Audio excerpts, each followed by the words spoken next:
So let's talk about my shift. Let's talk about my shift. You know, I don't know. I had this one patient, right? I had this one patient. I'm not gonna say she OCD, and I don't know what might have happened to her, but you know, I had to draw her labs this morning, and she was just going on and on. And y'all know, I know y'all had them patients, you walk up in a room and they're like, I hope you're really good with, you know, getting blood. I hope you're really good because I'm a hard stick. My veins roll. I'm this, I'm that. And she's just constantly freaking just yapping. And I can't, like, when I'm doing anything like drawing blood or that requires my attention, I have to, like, I can't deal with all that outside noise. And I, you know, the lady had good veins. So I'm sure that if people weren't able to get her, because she had labs that should have been done on the 13th, which is today is 16, like 3 days ago. And she told me that nobody has tried to come draw her lab, and I don't know why, and I'm surprised the doctor had not said anything. But again, like I said, this is a rehab and they're a little bit lax, but you can't be lax if these patients are on certain things like blood thinners like Coumadin, or if they're taking like heparin or Vanco or Keppra, like seizure medications. You have to draw certain labs with those things. You can't just be relaxed on those type of things. That's how accidents happen, and the patient is sent back out, and you know, it's just ridiculous. So I had told her, I said, can you like give me a few seconds because I'm trying to draw your blood. Can you just you know, I'm just give me 50 feet, please. Just be calm and let me do what I need to do. And so I drew her labs, and she was like, are you done? I'm like, yeah. She's like, I didn't feel it. I was like, you didn't? She was like, no, like for real, like I didn't feel it, like you're really good. And I'm thinking, when I was working consistently in the hospital, I was a person that came to draw labs or to start IVs. Like, I was that girl, right? I haven't been in the hospital consistently for the last couple of years, and you know, it's kind of like if you don't use it, you lose it. But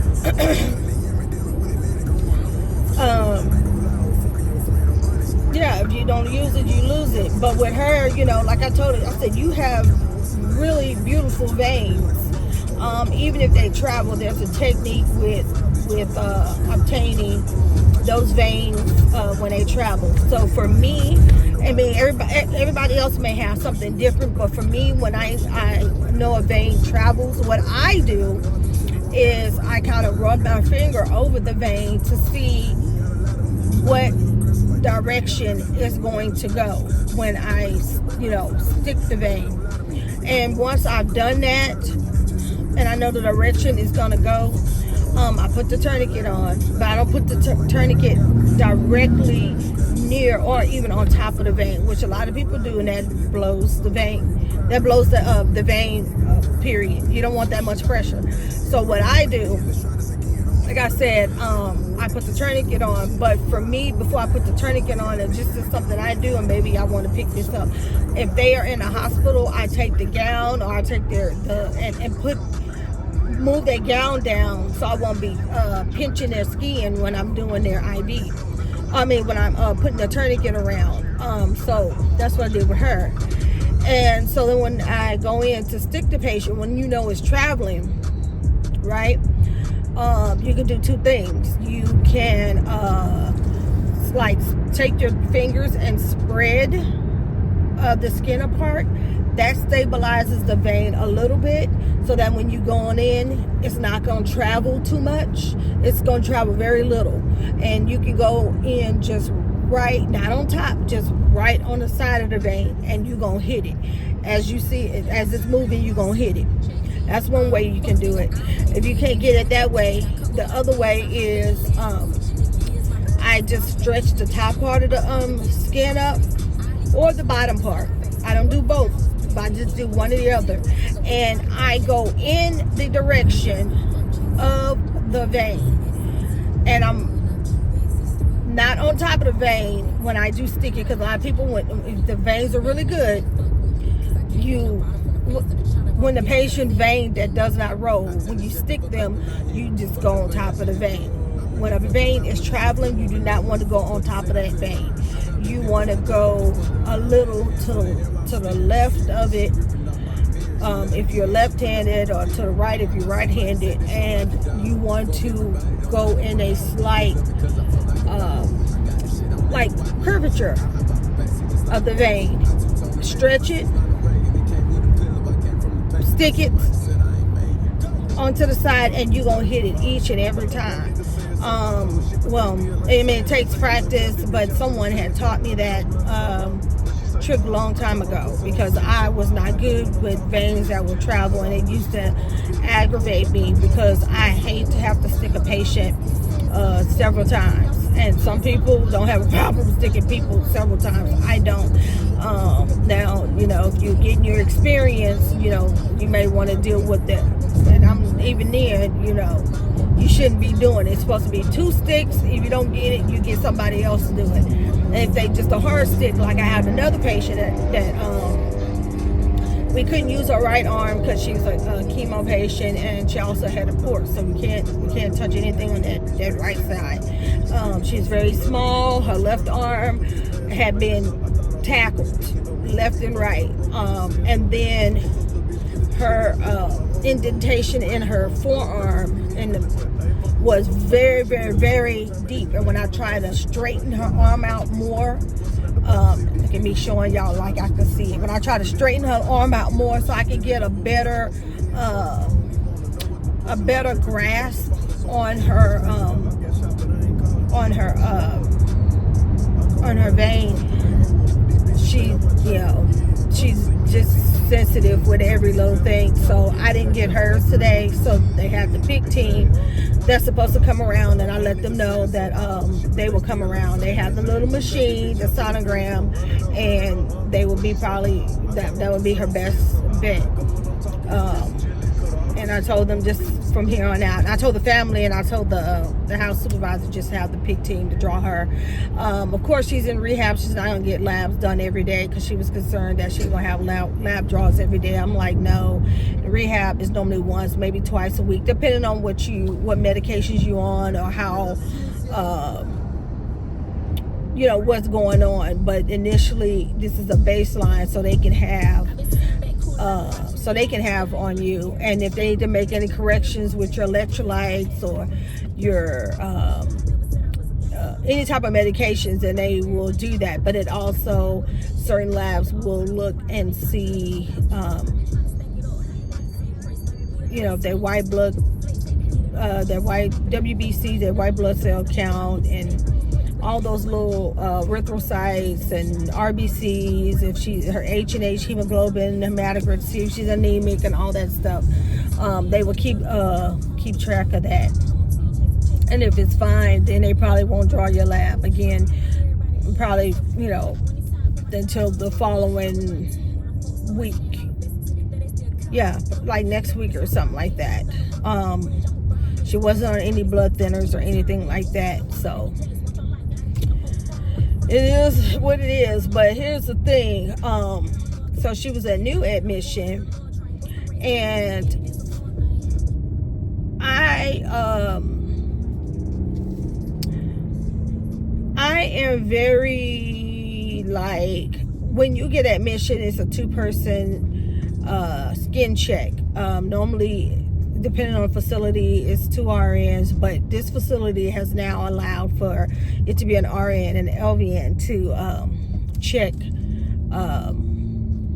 the skin, and then they both, just say this is what we saw, take pictures or whatever the case may be. So when I went in to do my assessment on this lady, I got a report that she had a stage 3. The thing with staging, if you have a wound care nurse that's on site, you kind of want to steer from staging, just kind of describe what you see. Because if you stage a pressure ulcer or a wound high, when, like, say you stage it, says a stage 3 or stage 4, but when really it's just probably a stage 2 or stage 1, the problem with that is you can't stage down. So it's easy for you to stage lower, and then somebody who is more experienced with staging can stage accordingly. So I personally would have just described the what I had seen versus staging, because she staged the wound as a stage 3. And when I did my assessment, me working home health and having to do all type of wound care and staging and all that type of stuff, that lady wasn't a stage 3. She was a stage 1, and she did have a little part that had a scab, but it wasn't broken. So to me, it was a stage 1. She described her labia as having like wounds. Her labia was swollen, especially the right one, but what she had on her labia was not wounds, and I told her that they were not wounds. I said those are herpes cankers. That's what they are. I said the patient is on a cyclovir, and she gets a cream for it.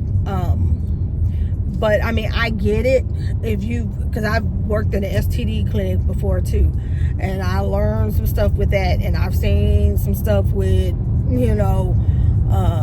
people that didn't even know I worked in the clinic, and I kind of was like in the back, and if I would see them, I'm like, yeah, I'm not going to be able to do that because I know this person, and it's crazy. So the lady had several herpes cankers that was on her labia, and I was talk to the family about it, because she had a cream.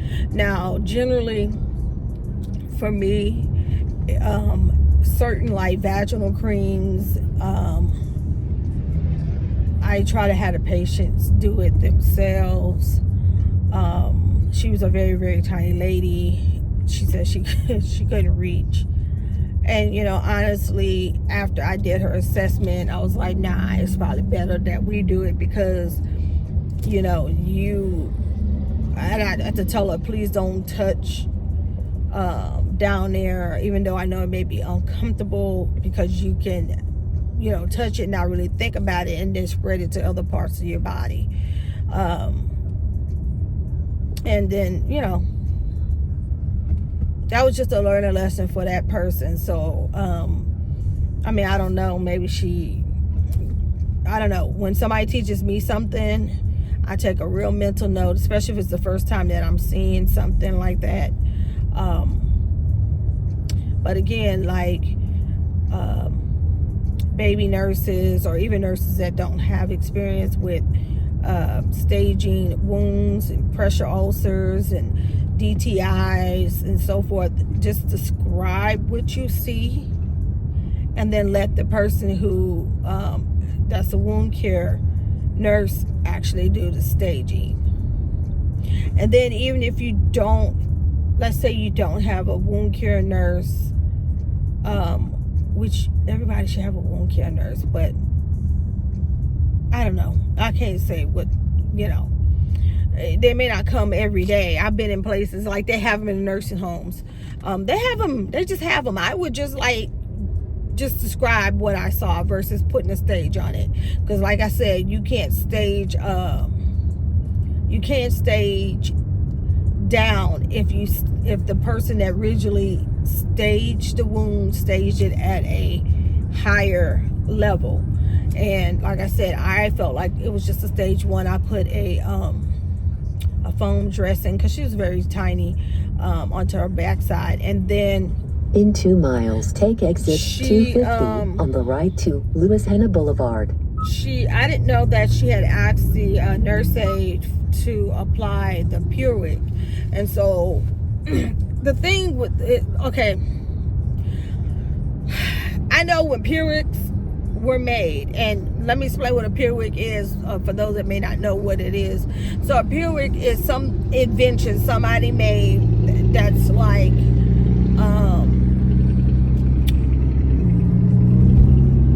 a tampon. That's the best way I can say it.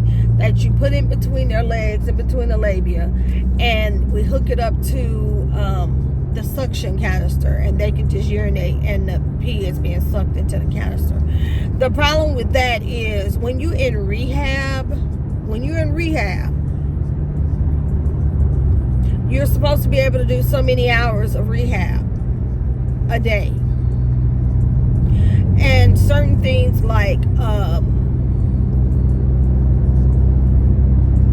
Purewick should not be something that is an option to me for patients if they are in rehab, to actually rehab. Physical therapy, occupational therapy, the whole little gamut. If they're there to get better, get back to them walking and so forth, I don't think, and this is my opinion, a Purewick should be an option for them, because it makes the patients lazy.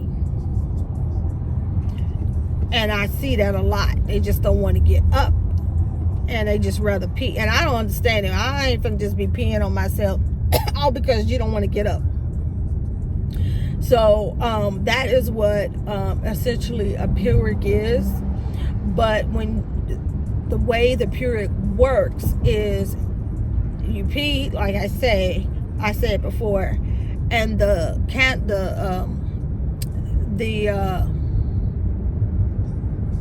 suction, the wall suctioning is suctioning the urine up. So when you have that constant suctioning, you can eventually start having breakdown, especially if it's not working appropriately. With this particular lady, I felt like it wasn't a candidate for her. She wasn't a candidate for the Purewick because she already had the issue going down there, and the Purewick was going to just make it worse, and she was going to have more, skin more breakdown down there, and she was going to have more pain. So when I explained it to her and how the device actually works, she understood. And I said, so I understand if you don't make it to the bathroom in time, just call us, we'll change you. I'd rather do that than be a part of the reason that you start having additional breakdown on your cooter. So we had that. And then you always got that one nurse that when they give you report,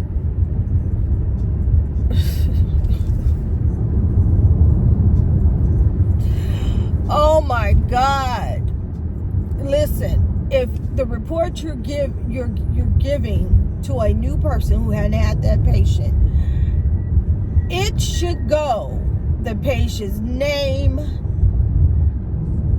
whether their cold status, their allergies, what kind of diet, how they take their meds, what they were admitted for, how they ambulate, if they're continent or incontinent, if they're on oxygen or CPAP at night, if they have skin breakdown, and they're having frequent dressing changes, if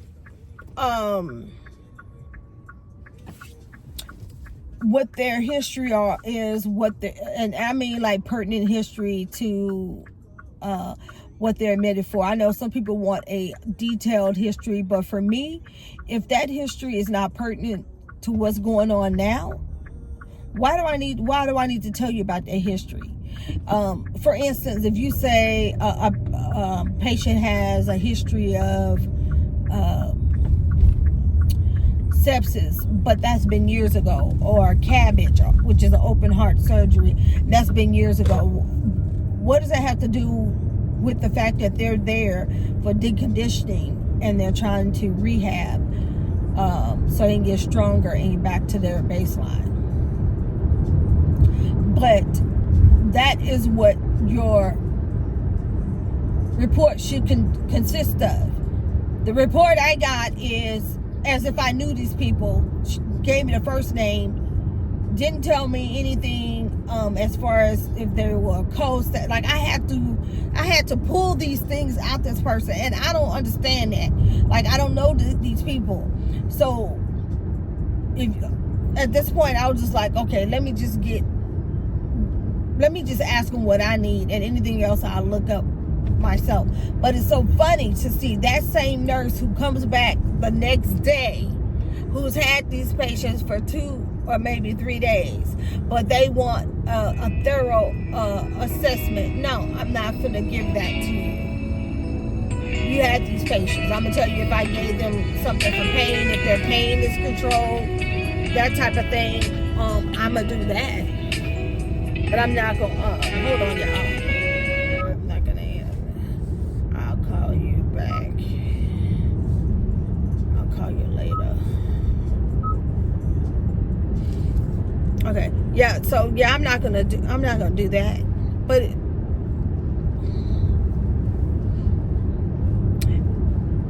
it's the nurse that like to drag out you giving them report. I'm like, these people are still your people. Like, why are you dragging it out? Or they want to make sure when they come on shift everything is done, but you left me with a pile of mess when you left. But you want to come back and I do nothing, which I already got the inclination or the feeling that he was like a lazy nurse. But it is what it is. You get those that are good, you get those that are not bad. But I still say and stand on, if you're not in the nursing profession for the right reasons and you're just there for a paycheck, just get out of it, because it shows. And trust me, I have my good days and I have my bad days. Now I am definitely trying to get back into the hospital and leave the rehab and nursing homes alone, because that is just not my forte. I can't, the way I think, which is critical, I can't turn it off. I tried to turn it off when I worked at like a rehab or picked up at a nursing home. I can't. So, and then I get aggravated because I see things that should have been done and wasn't done, or I see things that something that's about to happen, the doctor didn't do this or that. So I mean, yeah. But anyway, outside of that, it was a busy shift. I didn't get lunch, but it is okay. I didn't get started until after 8 because I couldn't get into the computer. So it's over. I'm gonna go and pick my little baby up, and I'm gonna go take me a shower and lay down for a little bit, and then I am gonna get up and I'm uploading a YouTube video right now, but I don't know why it's been like going on 2 days. Why is it taking so long? I even deleted it and restarted again. I don't know what's going on. And then I have this one that I'm finishing. I'm trying to upload. But you guys drop down in the comments and let me know, like, how do you deal with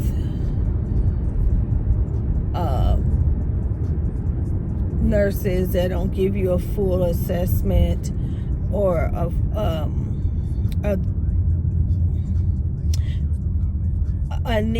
just a full assessment, but then they want to come back and ask you the stars and the moonlight. Let me know what y'all think when y'all have. I know everybody has dealt with that at one point. And listen, I'm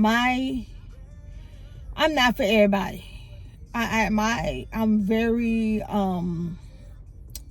when people first meet me, they think I'm a bitch.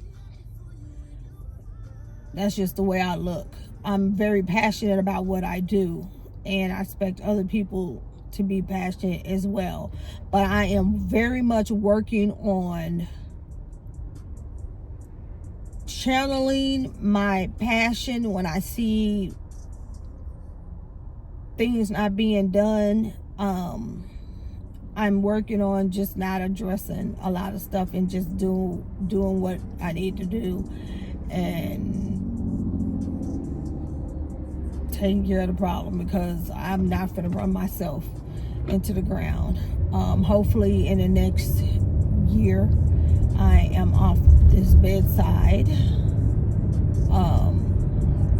It's just the bedside, I'm kind of over it. And I've been doing this for a long time. So, with that being said, I am going to, is this where I'm supposed to turn right here? Yeah. I'm going to let y'all go. I hope y'all have a good day.